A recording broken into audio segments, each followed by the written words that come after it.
छत्तीसगढ़ में 4 जून के आचार संहिता खत्म होने के बाद तकरीबन 1 लाख खाली पद के भर्ती प्रक्रिया शुरू करे जाई। ये बात की जानकारी दिन हावे स्कूल शिक्षा मंत्री बृजमोहन अग्रवाल।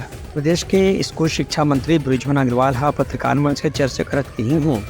आचार संहिता खत्म होने के बाद राज्य सरकार अलग अलग विभाग में करीबन 1 लाख खाली पद में भर्ती की प्रक्रिया जल्द से जल्द शुरू कर ही, जो कि मोदी के गारंटी के हिस्सा के रूप में विधानसभा चुनाव समय में बताए के रही से।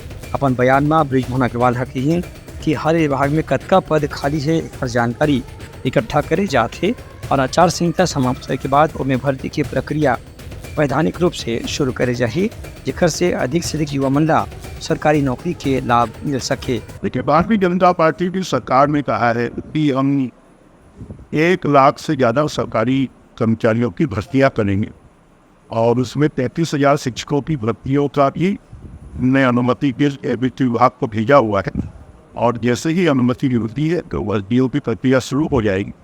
जिसकी मोदी जी की गारंटी है कि जो हमें चुनावी घोषणा पत्र में वादे किए थे उसको पूरा करें। ब्यूरो रिपोर्ट, उतलंघा न्यूज़।